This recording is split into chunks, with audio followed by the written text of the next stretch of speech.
It says I'm live. Good morning, everybody. Welcome back to our second episode of Ask the Agronomist Live here on YouTube. Appreciate you joining with us this morning. I know we've had a great stretch of weather and probably lots of people can be in the field. We did have just a little bit of rain in our area last night, although considering the time of year it is, it's still scary dry. And I love a dry spring. I love a spring drought as long as it's not followed by a summer drought. So if we can start off every year dry, that's generally good for us. But it does probably are a few people having flashbacks to 2012, which was maybe the last time we had this. Hopefully you've had an opportunity to get what little spring work was left to do done. I've seen anhydrous going on, look beautiful. I've seen a little bit of field work being done. I've been seeding some waterways, filling in some ditches on our place. Got a picture text to me yesterday from one of our dealers who put out a early soybean plot yesterday. Not really a full plot, just a little planting date study. And this guy likes to play around with early planted beans, and you don't often get these sort of planting conditions this time of year. So he took that opportunity. So the first thing we wanted to do this morning when we start off Ask the Agronomist, we need to finish answering a few questions that came in late at our last broadcast. We have learned as we kind of go here that if you do want to submit a question via the chat or email us here at Monmouth Learning Center, mlc@bayer.com, please try to get those questions in probably by about starting at 7:30, about 8:15, and that would give us time. We're probably going to go about an hour here this morning, so I think we'll be wrapping up probably by about 8:30, depending on how many questions are coming in. And there is a little bit of a delay, a little bit of lag before those questions come to us. And I felt bad that right as we signed off last time, we had 3 or 4 really good questions come in right after we had shut the broadcast down. So we'll always keep track of those. I also had a good question that was submitted to me via email by a participant last time. So I've got my email address up here too, Lance.Tarchioni@bayer.com. So if you want to send your feedback or questions to me directly, you can text questions to your FSR or your dealer, whoever can get that information to us. If you're logged in on YouTube Live, which requires either a YouTube account or a Google email account, a Gmail account, you can log into the YouTube live broadcast and you can use the chat feature and chat it in. We've got Troy Kazire here with me again today, producer Troy, and he's monitoring the email and the chat, so he will feed those questions into me here this morning.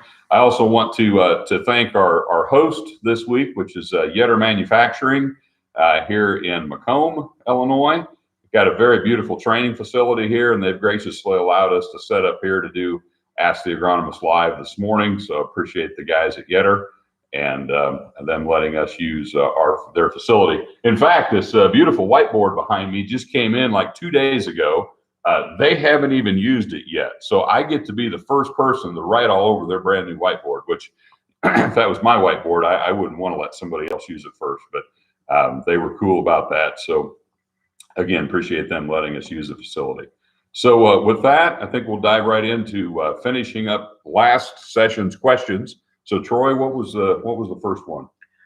So we had a couple about dicamba, Lance. So start off with a question about the VRAs that are now required by the label. Yeah. Do they affect the weed control that we get from Extendamax? Yeah, no, so good question. I'm glad somebody asked that question. That came in via the chat last session. And no, they do not. The spray droplet size, the coverage, the efficacy, the activity of dicamba is not affected by the additional requirement of the volatility reduction agent. We're not really getting a lot of actual weed control from volatile dicamba. So eliminating the volatile phase, I shouldn't probably say eliminating, significantly reducing the volatile phase is not going to cause any issues with weed control. So we've tested that. We see the same level of weed control, whether you're using a little, a lot, or none of the additional volatility control agent. I think we had a question on a couple around nitrogen as well. Yeah, so we've got one on. Let's start with this one on starter fertilizer. What are your thoughts on starter fertilizer in furrow for corn? So starter fertilizer is a big topic. You can go a lot of directions with that. There's a lot of different ways you can apply starter. You know, there's guys doing a 2x2 band. There's guys doing in furrow on the surface behind. There's all sorts of attachments that are available for your planter to, you know, you can get really, really fancy and put on multiple streams of liquid starter, you know, either in or near furrow. You can put it through a seed tube or a seed firmer right in furrow. So with those in furrow applications, you do have to be a little bit careful with the salt content of the product that you're using. So typically those in furrow applications are going to be a relatively low volume, maybe 3, 4, 5 gallons to the acre type application. If you're using a low salt product, no concerns. If you're using a traditional fertilizer product, such as a 1034O or a UAN solution, which do have high salt content, but you know, at that 3, 4, 5 gallon of the acre application rate, you know, typically we don't really run into any issues with with seedling burn or root burn or damaging seed from those products. So I would say typically in furrow applications are safe.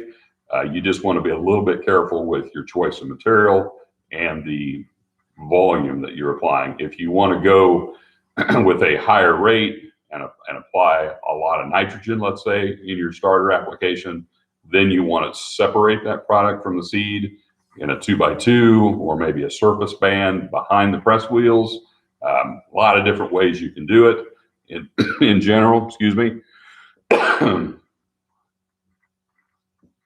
Got a frog in my throat here this morning. In general, I'm a big supporter of starter. I understand that it's challenging, slows you down at planting, and there is, you know, I've had growers ask me, well, you know, what's the trade-off if I can get my crop in more timely, not using it? Am I going to benefit more from timely planting than I benefit from using a fertilizer product? That depends, you know, on the circumstances and on your soil.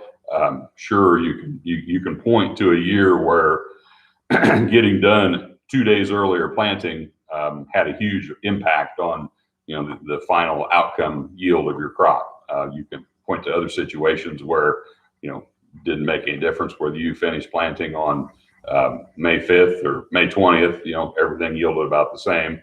And there are certain situations, if you've got lighter soils, no-till, low testing soils, if you want to address micronutrient issues, if you want to get, you know, really fancy with your fertility program, there really are a lot of neat things, maybe something in the biological space as well, that you can do with row starter on a planter. Some products work better in furrow.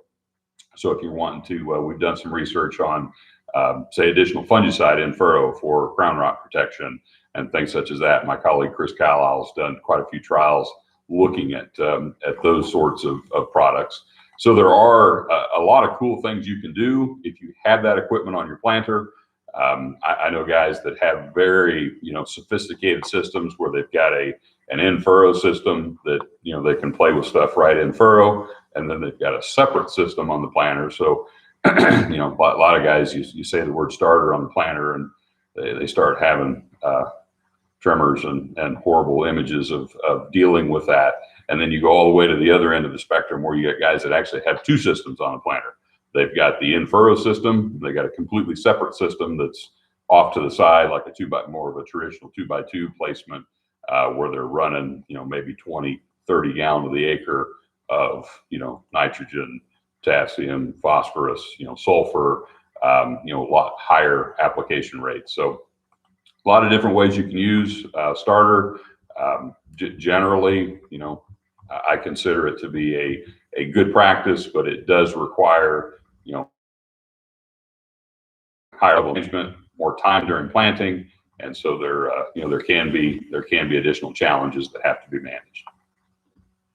What was the other nitrogen question, Troy? Well, so let's stick with starter for just a second. There was one specifically around strip till. Any special considerations for starter and strip till? Okay, so that's an interesting question. So strip till, it's kind of a what I would call a modified no-till situation, where generally you're making that strip while you're making a fertilizer application. Now, I do know growers that are committed enough to the strip that they make a strip without applying fertilizer. Most of it's probably done in the fall, putting on anhydrous ammonia. Some guys have a really nice system where they can apply not just nitrogen, but also P and K, either liquid or dry, while they're making that strip till application. So if you've got, in theory, I would say if you've got a nice strip, that strip's going to be warmer and drier to plant into. It's going to be a better seed bed to plant into than typically you can create with tillage. So there's really no better place to plant corn, in my opinion, than in a nicely prepared, well done strip. And if you're putting fertilizer in that strip, not just nitrogen, but also phosphorus, potassium, sulfur, your other macronutrients as well. If you've got that strip that's warmer, drier, better, quicker rooting environment, you've got fertility in that strip. I would say in theory that would might lessen some of the advantages that you see from a starter, because your starter application is designed to build the plant quicker, help that plant through stress. You're going to have less stress in that strip till environment. You're going to have nutrient closer to that plant in that strip till environment. Now, the nutrient that you're placing in the strip, that plant's not going to have access to that right off the bat. So you could, have the best of both worlds if you're using, say, an in-furrow starter, some sort of banding equipment on your planter to add starter or add additional fertility closer to the seed than what's in the strip. So there could be a benefit there. I would say, maybe your traditional no-till setting would be where you typically see your biggest, benefit from a starter setup, where you've got a colder soil, maybe a soil that's a little too wet, situation where that seedling's getting off to a little bit slower start. That's probably the environment where we would typically say that we would see, at least visually, the biggest benefit to a starter application. And in a lot of cases in that strip till environment, warmer, drier soil, better seed bed, you might not see as much of a visual response from starter as you would in a traditional no-till situation. So let's transition to nitrogen. Lance, we got one here asking, what's your favorite nitrogen program? Ooh, that's a dangerous thing to ask an agronomist. So how many of you have heard an agronomist start off a response by saying it depends? Basically saying it depends and having a good story to explain why it depends will basically get any decent agronomist out of actually answering your question. So that's not what I want to do. I want to answer that question, but it is a difficult question to answer. It is what kind of equipment you've got access to, what's your willingness to, how many times a year are you willing to apply nitrogen? Do you want the best program that only requires you to apply nitrogen one time? Do you want the best program that allows you to apply nitrogen 2 times? Do you want the best program that requires you to apply nitrogen 3 times? What level of management are you willing to go to with your nitrogen? Also, a big issue with nitrogen is what sources do you have available to you through your supplier? That's a place where any agronomist can get himself in trouble, is make a recommendation to a grower. You go to your retail fertilizer supplier and you find out that the product that I just recommended to you, they don't stock, or they don't have, or it's a real pain for them to deal with.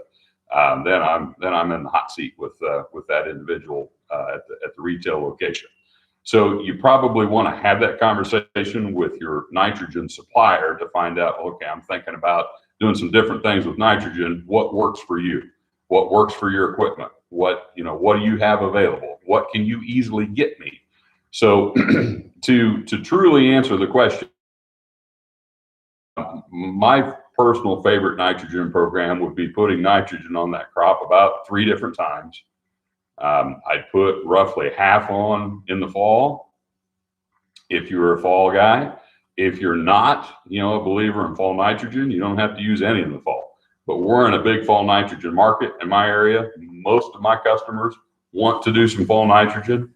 So my recommendation is, if you want to do fall nitrogen, put about half of it in the fall, do it at the right time, use stabilizer, protect that investment, then put about a fourth of it on at planting. So we were just talking about starter. So maybe your fourth at planting is going on through your planter. If you're not set up to do that, maybe your fourth at planting is going on as a carrier for your herbicide.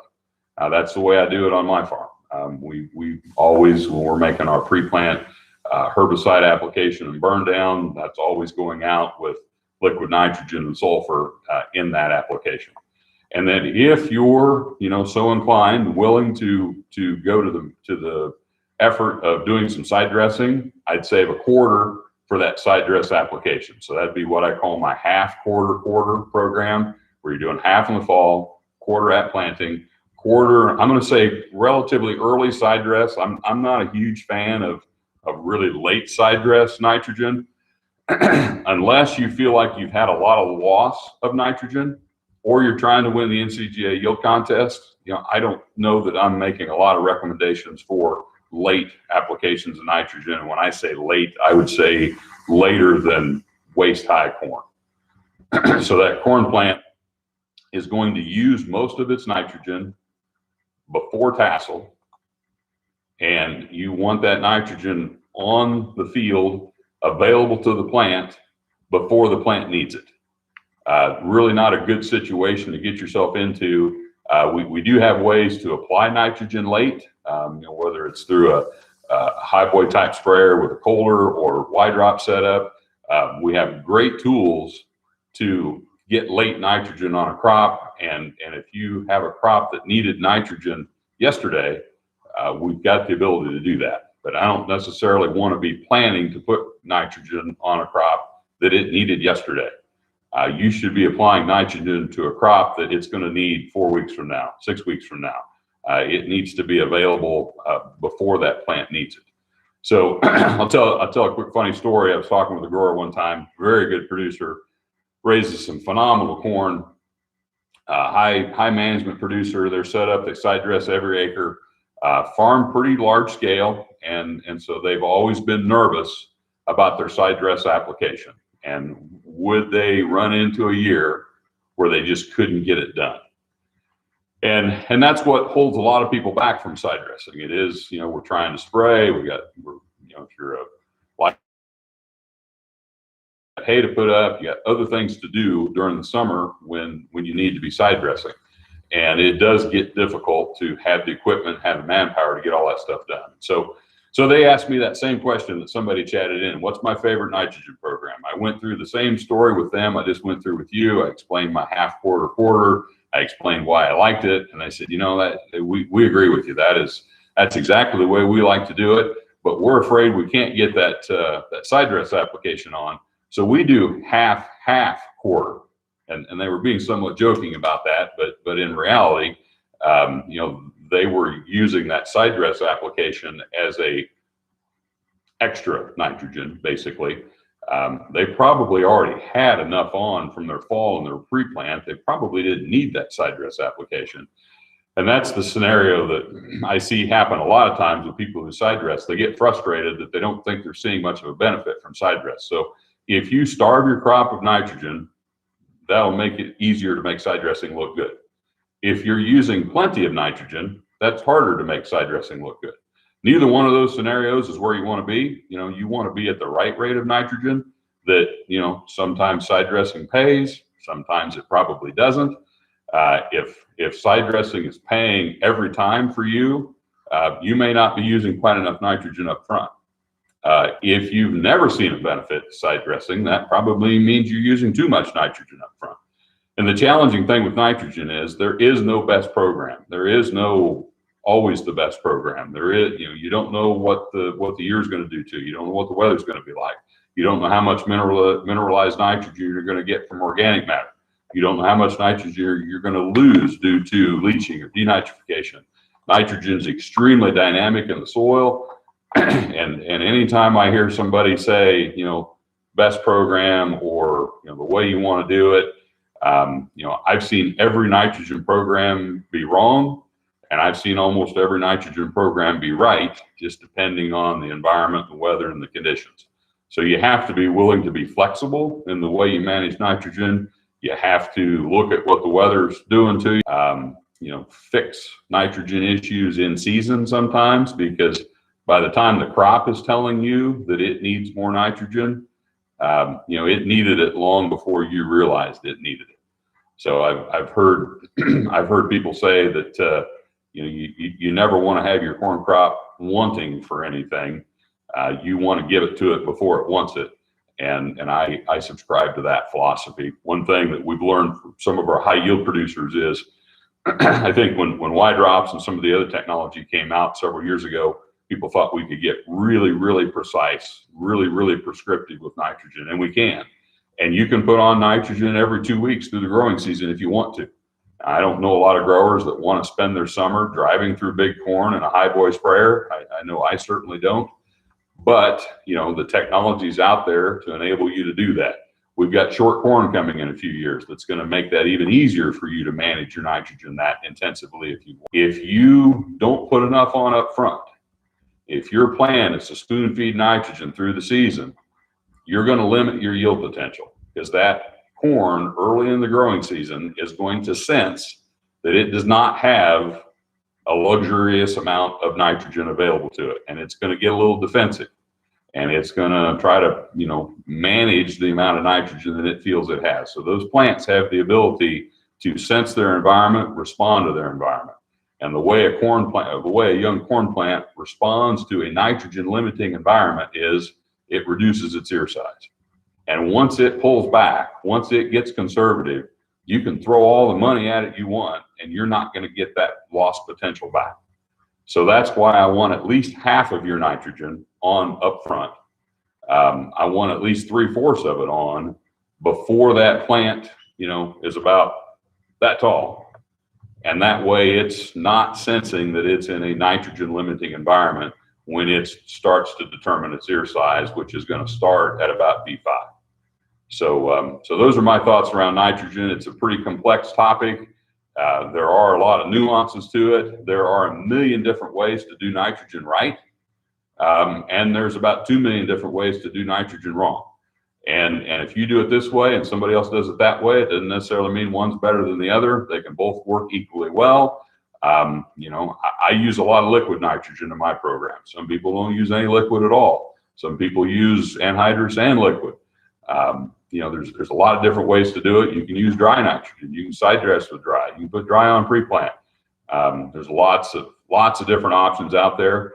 And sometimes there's so many different options that's what kind of makes it seem like it's, more complicated than it has to be. All right, got another one on dicamba here, Lance. Okay. What about dicamba as a pre? Do you trust it to be used that way? Okay, so the word trust in there is an interesting word choice. So do I trust it to be my residual? No, we do not recommend dicamba to replace a true residual. Does dicamba have residual activity? Absolutely. We've seen it time and time again in trials, and in dry weather like we're experiencing right now, it arguably has the best residual activity of any product that you can put in a pre. So it is a great dry weather hedge against a lack of activating rain to activate your true pre's. So what I call a true pre would be a PPO or group 15 chemistry, or if you're using some old school stuff, Treflan or Sencor or some of those type of products. So where we see the biggest benefit of dicamba being included in a pre is two areas. One would be dry weather residual, has amazing dry weather residual. The other would be if you're in a no-till scenario, obviously you need something for a burn down. If you're not in a no-till scenario, I would argue that there probably is no such thing as a clean tilled field. There are tilled fields, but tilled fields typically you've got your stragglers. You got a giant ragweed here, or lamb squirter there, or a pigweed over here that you did not remove with tillage. Depends on what you're using for tillage. Our tillage tools are not as aggressive as they used to be. We got a lot more vertical tillage tools. We got a lot more soil finishers than we do field cultivators. It's amazing what'll slip through some of these tillage tools that are more designed to condition the soil and maybe condition the residue than they are to perform weed control. So, a lot of our equipment that's designed to go through high residue situations. How do you get something through a high residue situation? You spread out the sweeps and the shovels, and you have less iron in that tillage tool. And so we have more weeds escaping those tillage tools than we probably used to. And that's another big benefit. If you've got a pigweed, lamb's quarter, giant ragweed, what have you, broadleaf weed that was not completely controlled by tillage, dicamba in that pre is going to take care of that weed issue. So I really, really encourage producers that are using, the Extend soybean technology to take advantage of the benefits of having dicamba in their pre and make it part of their residual program. Pretty easy to get our no-tillers to do that. It's been more difficult to get our full-width tillage producers to make that investment. But I believe whether you're a no-tiller or whether you're doing full-width tillage, there are big benefits to having dicamba in that pre. And I would make reference to, we've got a lot of producers that are switching to XtendFlex this year to give them more flexibility on those post-emergence applications. Whether you intend to use dicamba post or not, I would strongly encourage you to use it pre if you're planting a soybean that gives you the flexibility to do that. Okay, we're going to go back to nitrogen, but a little bit different here. And somebody wants to know about nitrogen on beans, and what they say here is post nitrogen on beans granular. So what are your thoughts there? Okay, all right. So it sounds like somebody wants to broadcast dry nitrogen into soybeans, probably aerially or maybe with a buggy, and or with some sort of dry application system. There are people playing with that. I know some producers that do that. We've seen occasional yield results from nitrogen and soybeans. I'll say that differently. We typically see yield increases from it. We occasionally see big enough yield increases to offset the cost of buying the product and going to the trouble of applying it. So if you're going to try to apply nitrogen in season to soybeans, I'm going to say probably that R2-ish timing. So, R1 would be when you've got the first flowers. R2 would be what we call full bloom. So when you've got that plant that's probably going to be knee-high-ish, that is loaded with blooms, up and down the plant, that would be R2. That would be typically earlier than we're applying our in-season fungicide. So if you want to try to make a nitrogen application in soybeans, I do like the fact that they're talking about a granular application rather than a foliar application. So foliar nitrogen applications, you just can't get a lot of pounds of nitrogen on with a liquid foliar. So if you want to put nitrogen on soybeans, we're probably talking about a 40 or 60 pound of actual nitrogen application. A 70 bushel soybean crop is going to use somewhere around 400 units of nitrogen to produce that crop, and putting a pound or two out there, probably not going to do much. So if you want to try, nitrogen in soybeans, I'd be looking at, let's say you're using urea in this dry application that you're talking about making. It needs to be siphoned, needs to be stabilized. You don't want to lose that nitrogen that's out there. If you spread regular urea without stabilizer on it into a soybean canopy and it doesn't rain for 2 or 3 weeks, there's not going to be much benefit out of that. I'd probably be using, 100 units or 100 pounds plus of that 46% material. So I'd say 40 units of nitrogen at a minimum if you want to try it. I'd be targeting something in that R2 time frame. It's nice if you've got irrigation capability so that you can make sure you're getting that nitrogen into the soil.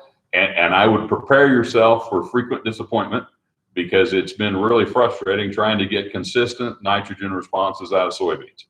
And, if you spend, let's say you spend $30 an acre doing something, and you get an extra 3 bushel of $10 soybeans, are you going to call that a win, or are you going to call that a loss?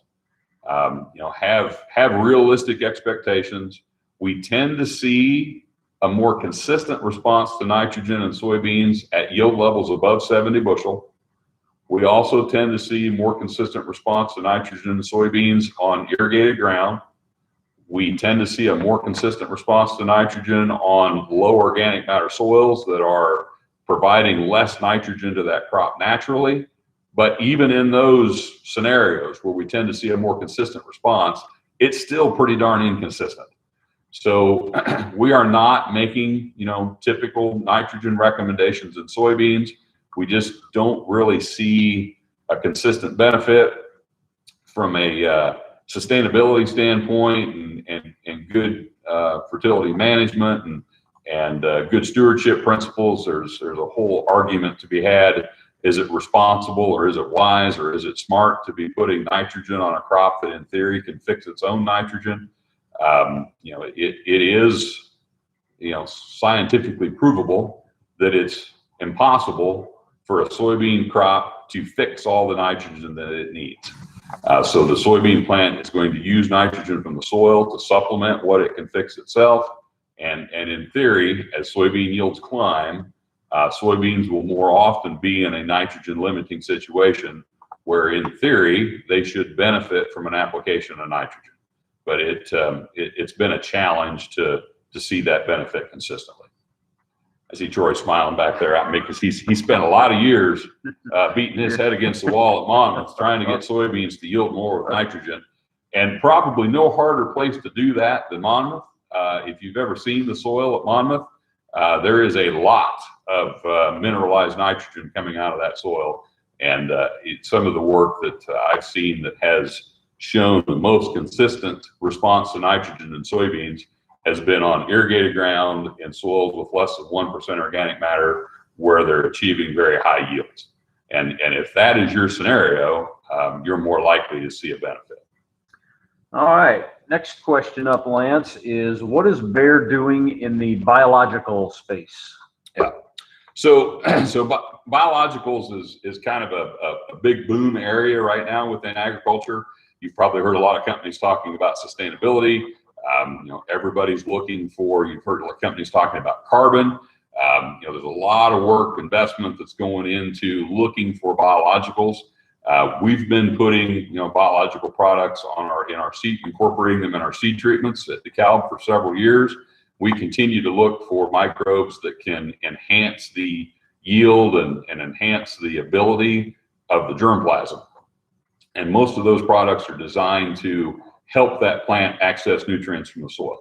So there's a lot of symbiotic relationships between plant root systems and microbes and fungi in the soil. And a lot of times that fungi and that microbe is doing a lot to help that plant access the fertility that's in the soil. So at Bayer, we're doing a lot of different things. We've got a library of microbes that we own, that we can screen. There are a lot of small startup companies that are in this space. We've actually entered into some partnerships with some of those companies that are developing microbes, and maybe they need somebody to help them test them, or they need somebody who, for example, for us with DeKalb, if DeKalb decides it wants to add a product to every bag of corn we sell in the seed treatment, that's a good way for another company to get their product out into the marketplace. So we may develop our own products. We may partner with companies that are developing products. There are people that are looking at, gene editing and some of the molecular technology that exists today. Can you find a microbe that, helps with nitrogen availability? And can you modify that microbe or enhance that microbe? So seed treatments or inoculants in soybeans would be a good example of this. So rhizobium bacteria that naturally exists in most soils, what the rhizobium bacteria does, it forms the nodules. The nodules, are what's fixing the nitrogen, the symbiotic relationship between the bacteria and the plant. So the bacteria is taking nutrients from the plant, and in return fixing nitrogen it provides back to that plant and mutually beneficial. Well, a lot of the inoculants that you can purchase to, increase the ability of soybeans to fix their own nitrogen are just, improvements over, maybe it's a strain of rhizobia or a species of rhizobia bacteria that's more efficient at fixing nitrogen than what's naturally in the soil. Now, maybe they're not as winter hardy, maybe they're not as tolerant, maybe they're not as competitive, and maybe these improved bacteria that do the nitrogen fixing better, they're better at that, but they can't survive naturally in the soil. So you have to continually, reapply, reintroduce those microbes into the soil, because the ones that are naturally in the soil are going to, overwhelm them if you don't continue to apply them. So a lot of work being done in that space. We're probably most interested in biologicals as a seed treatment, but we do have interest in, in the carbon space. Can you make applications to an acre? Perhaps a broadcast application. Maybe it's a dry, maybe it's a liquid. Don't know. Can you enhance the ability of the soil to sequester carbon? So that's a big area of research within, not only within Bayer, but within other companies as well. So a lot of work going on in the biological space. It's an interesting area. It's generally an area that has a lot of a lot of positive vibes around it. There's a lot of buzzwords that get used about sustainability and things such as that, and there isn't quite as much scrutiny from a regulatory standpoint or opposition to biological products. A biological product that's a natural product, just there's a lot of people that feel good about using those products. It's easy to market the use of those products. So that's why there's a lot of investment and interest and excitement around those products today. On the flip side of that, there's not as much regulation around those products. And so you do have to be a little bit careful in that space. Make sure that the products you're using, make sure they've been tested, make sure you believe that they've been, that the information you're being told is accurate, and recognize that it's really only the credibility of the company that's selling it and the reputation of the company that's selling it that's keeping people honest about the claims they make around biological products, because that's kind of the wild, wild west right now in agriculture is that biological space. So Lance, are people still knocking beans back with a Cobra treatment for, to increase number of nodes and branching, or is there a better way? So the question around, do we still burn beans to enhance branching, enhance node development? There are still people that do that. You can do that many different ways. You can do that with a herbicide application. You can do that with a nitrogen application. I mean, UAN solution will do that. I've had some guys spraying a little bit of ammonium thiosulfate on soybeans post-emergence, and that's a pretty good burner. So if you feel like you want to burn your soybeans, there are ways to do that with fertilizer. There are ways to do that with herbicides. In most cases, a little bit of injury to a soybean plant does tend to be either, I would say, neutral or positive from a yield perspective. So it's not a consistent response. Again, all these things probably, if you list off the things that increase soybean yield. So let's say early planting, let's say fungicide use, let's say proper fertility, let's say good soil pH. You go down through the list of things. Nitrogen would be pretty far down that list as far as how consistent the response has been. Burning soybeans would be probably a little higher on the list than nitrogen as far as consistency goes, but not really something that's ever become a wide practice. When the Roundup Ready era came in about 25 years ago, and we didn't get good weed control, it's nicer to look at a field of beans that hasn't been burned, and we really never got over the stigmatism that existed with burning your beans. So even though most people know it doesn't hurt anything, some people believe it actually helps them. Nobody really feels good about looking at it. So from a standpoint of a widely adopted practice, generally speaking, the only time we're burning soybeans is when we feel like we need to use chemistry to get good weed control that's going to cause some burn. Not too many folks out there that are burning them on purpose just to get additional yield, but there are people that do that. Can be done. I know some of the high yield soybean producers that are trying to win contests. When you're creating an environment where you get tremendous vegetative growth, you actually probably can improve the yield potential of that soybean if you can minimize the amount of energy that it puts into vegetative growth. And so, some of the guys that are really serious about burning beans, most producers have never used 12 ounces of Cobra, which that would be the full label rate of Cobra.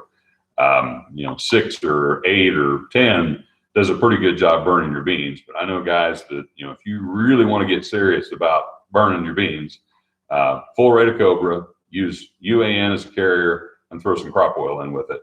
And you will think you killed your bean crop. So if you want to, play around with, what sort of yield response you might get from stunning those beans, kind of a simulated hailstorm, basically, is what I would call that. Stimulate some extra branching, shorten them up a little bit. There are ways to do that. Okay, so talking a little bit about weed control systems. Right now, there's a lot of incompatibility in the weed control systems that are available out there. Is that going to get worse, or is it going to get better over the next several years? Yeah, so good question, Troy, and I would like to remind our viewers here this morning that if you do want to chat in a question that we have time to answer here this morning, I'd say try to get that in here fairly quickly. We're probably going to wrap up here in the next 15 or 20 minutes, and I'm going to try to avoid a whole slew of questions coming in right after we sign off, like we got last time. Although that is, when that happens, we've got plenty of fodder to start the next broadcast. But to answer Troy's question that came in about the compatibility of different soybean herbicide systems, this is something that not many things keep me awake at night, but this is something that kind of does. I really worry about getting through this growing season in particular from a herbicide system compatibility standpoint in soybeans. We were adding an additional system into really two, with XtendFlex and the Enlist system being, relatively new. XtendFlex, this is the first year for that. Weren't too many Enlist beans out a year ago, going to be a lot more this year. So this year in the marketplace, we're going to have somebody somewhere is going to be planting straight Roundup beans. Somebody somewhere is going to be planting the old Extend beans, which the old Dicamba beans. A lot of people are going to be planting XtendFlex beans. A lot of people are going to be planting Enlist beans. There will be some people that are still planting either straight Liberty or maybe a Liberty Link GT27 soybean. And then we're still going to have, people that are planting conventional soybeans. And so of those roughly 6 different systems that somebody might be using, there's really very little cross compatibility with those systems today. So regardless of what soybean system you choose, communication with your employees during planting to make sure that we're keeping, especially if you're going to use multiple systems on your farm, you want to make sure that you're cleaning that planter out when you switch from one system to the next. Gives you the flexibility to actually use the herbicide program that's designed to go with that bean on that field. If you don't clean your planter out all season and you're planting some Extend and some XtendFlex and some Enlist, and I know growers that are going to do that, and you end up with a mix of those 3 systems across every acre, the only product you can use safely is Roundup. That's not the situation that you want to get yourself in. Also, from a neighbor relation standpoint, still going to be important. Just because guys are using less Dicamba post doesn't mean that we can take the summer off as far as managing these applications carefully. And if you think about it, there's probably more potential for boo-boos in application in 21 than we've ever had.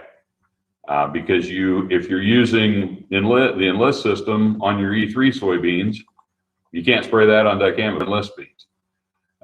So making sure that we do a good job of planting, making sure that we're talking to our neighbors, making sure that we're having good conversations, good communication with those people that are doing our applications for us, are all going to be really critical.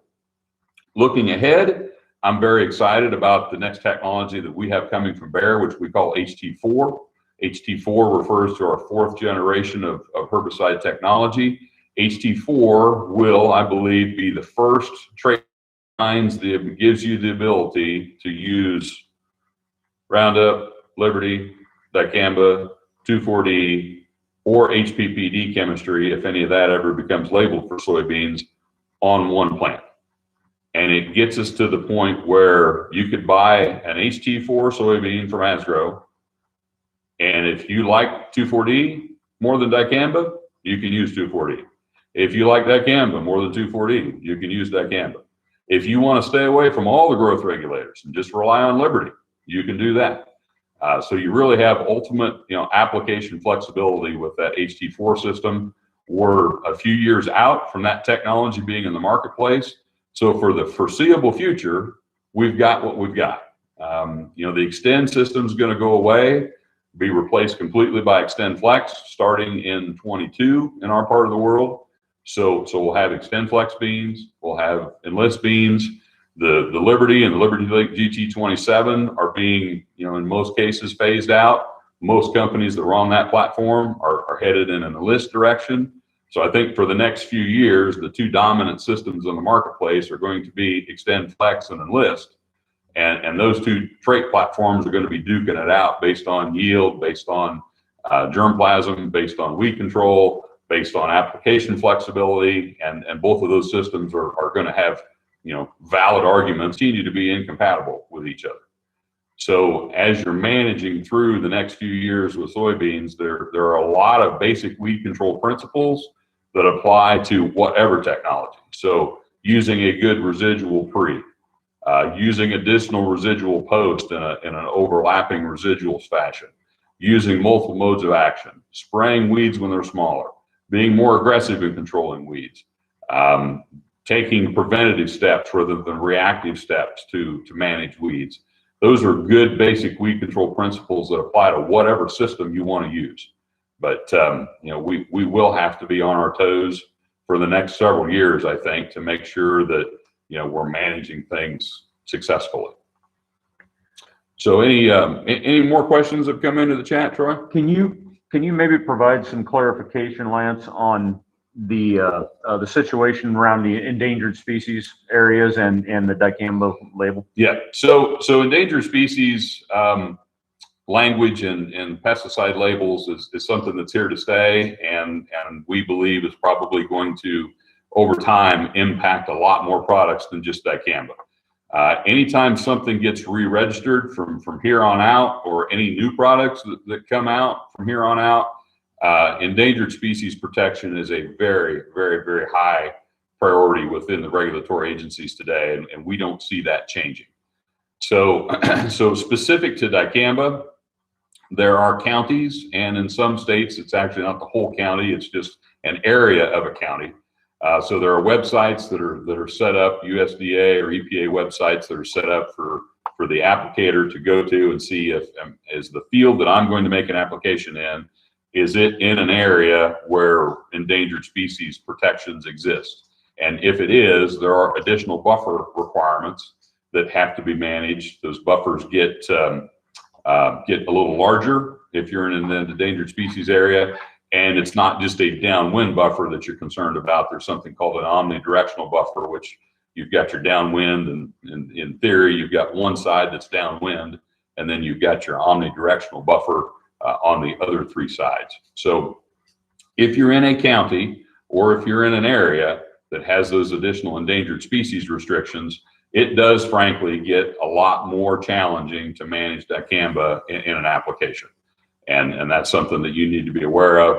On my own farming operation, I'm farming in 3 counties, not because I'm a huge farmer, just so if you're in a county that has endangered species restrictions, that does make it a lot more challenging to be on label with those Dicamba applications, and you need to make sure what that situation is. We have a lot of producers with the Extend Flex system that are currently planning not to use dicamba in that system. They're going to rely on Roundup and Liberty to get the level of weed control that they want, which can be achieved if you're doing system, or they switch to our XtendFlex system that kind of think that's a license to not have to use dicamba anymore. And there are other options that those systems give you that don't require you to use dicamba, but just be aware that, you know, there are very, very significant and real benefits from a weed control perspective to the use of dicamba. We talked about it as using it in a pre. Pre is a safer, easier time to apply it. There are, you know, it is a little easier to manage the application restrictions if you're going out early in the season when a lot of other fields haven't been planted yet and other crops, sensitive crops, are not out there.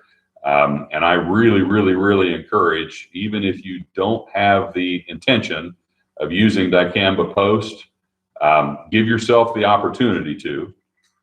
So, for example, if, you know, on my farm, I'm going to plant some straight extend beans and I'm using some XtendFlex beans.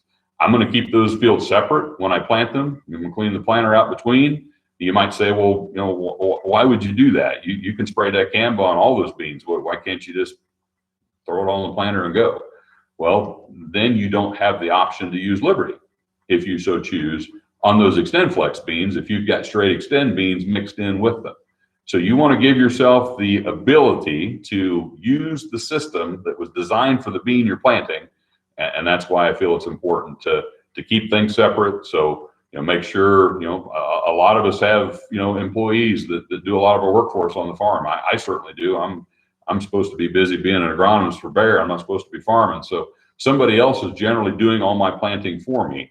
You know, do they understand the fact that you can't just dump 35 XF1s in on top of half a planter full of 36X6 and go to the field?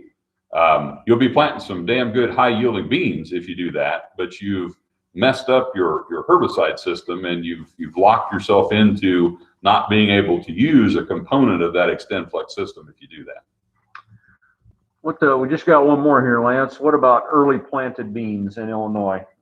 Talk about how we're kind of going earlier and earlier, yeah, and some of the benefits. Yeah, well, so I mentioned at the very start of the broadcast, I got a picture text a friend of mine who's actually a retail dealer and a seller. He had his John Deere 60 tractor, wide front, hooked to his 4-row plot planter, and he was out planting soybeans yesterday. So that was what, Troy, March 11th? Was that yesterday? 10th. I think 10th. So so yeah, middle of March, I would say that constitutes as early planted soybeans here in central Illinois. I'm sure those are not the only beans planted in Illinois. I'm not much of a Twitter guy. If you're on Twitter, you're probably people tweeting about planting early beans all over the place. I see we've got Jennifer Elliott here helping us out today. And Jennifer's our social media guru on our sales team. And she was nodding at me there. So I know there's probably a lot of people, you know, if you ever wanted a March to try early planted soybeans, this is the best one we've had in several years. So what we've seen in our trials is, I'm going to say, you know, the earliest or the latest you could plant and call it early planted soybeans for me would probably be about April 25th-ish. And as you get earlier than April 25th, we haven't necessarily seen consistent straight line. The earlier you get, the better they get kind of benefits. There's a little bit of noise in the data. I have seen trials where the earliest planting date won. I've seen trials where everything from the earliest date up to about that April 20th, 25th were essentially all the same, and then it starts to slowly decline after late April. And I would say that's probably a more typical response. You occasionally see locations where, you know, the earliest planted don't do quite as good, and then kind of sort of early. So let's say you get those March beans in. Let's say the March beans make 75. Then you get into early April and then you get into early May, you're back down to 75, and you get into mid-May, you're down to 70. And so the March beans actually did better than the May beans, but somewhere there in mid-April was probably the high water mark. So I personally think if you're going to plant soybeans earlier than April happens, let's maybe get famous on Twitter. Let's have some fun with it if you're going to plant soybeans in March. But I am a big fan of early planted soybeans. And when I say early, I'm talking, first half of April. And my goal on my own farm, I have not achieved this yet, but my goal on my own farm would be to have all my soybeans in by May 1. And I probably, I'm not going to start in March, but there have been plenty of trials done to prove that you can plant soybeans in March. They can take 60 days to come up in some cases, and they can yield amazingly well. Now, you're not going to have a full stand typically. You're going to have to learn to look at a thin stand of beans, which I'm perfectly okay with. Most of us are still planting our soybeans too thick. Most of us are still spending more money on seed than we need to from a population standpoint. Big believer in planting high quality germplasm. You need using a high quality seed treatment. But if you want to pull that population down as a way to, there's opportunity to lower populations in a lot of cases in soybeans. There's also implications of soil type and tillage. So I'm a no-till guy, farming a lot of light timber soil. Most soybean planting date studies have been done in Illinois, have been done on the darker prairie soils on tilled ground. So, just because in Champaign County on black work ground, you can have good luck planting soybeans in March, doesn't necessarily mean I should be mudding them into my no-till timber soil in March. So it kind of depends on, what your situation is, what kind of ground you farm. But I think early planted beans are here to stay. I do definitely say that the low-hanging fruit on increasing soybean yield potential is to plant them earlier. So if you've been holding off, if you've been planting all your corn first, if you haven't gotten set up to plant both crops at the same time, if you haven't toyed with the idea of planting beans for a few days before you even start planting corn, there's probably some opportunity there to strive for some higher bean yields. Anything else come in, Troy? No, that was the last question, Lance. Okay. So we got the next one coming up on March 25th. Maybe talk about that. That's right. We'll wrap it up. So we're going to try to keep doing this series every 2 weeks. So tell your friends, bring your friends. We've got a wonderful facility that we're working in here. I've joked with some people that there's actually room here in this room behind me, behind the whiteboard that you can't really see. We could have a live studio audience in here. And, I grew up watching Home Improvement. And I'm not near as entertaining as Tim Allen, but I really think it would be fun to be Lance, the agronomy man, Tarchioni, and have a live studio audience. I told Jennifer she can be our Heidi, and we've even, if we're working with Yetter here on the location, they're like Benford tools. So I think we're set and good to go here. I really enjoy doing this. I hope over time, I hope to get more of my counterparts involved. And Jennifer said I need to get Chris Callowell up here, and so Chris and I can do it together. Now, if you're familiar with Home Improvement, I look a lot more like Al than I do Tim. So but I can't grow a beard. So we'll have to figure out the logistics of doing that. But I do want to get more TAs involved. We do want to take this, regional in the state of Illinois. So I love doing this. I hope you've enjoyed it. Continue to send in your questions. So you can email questions anytime to this mlc@bayer.com website or email, or my personal work email. So send in those questions. If you've got feedback, if you think this totally sucks and we ought to quit doing it, give us that feedback. Tell us how we can make it better. Send in some questions. And sure appreciate your participation. And we'll see you again in 2 weeks, March 25th, 7:30 a.m. Thank you.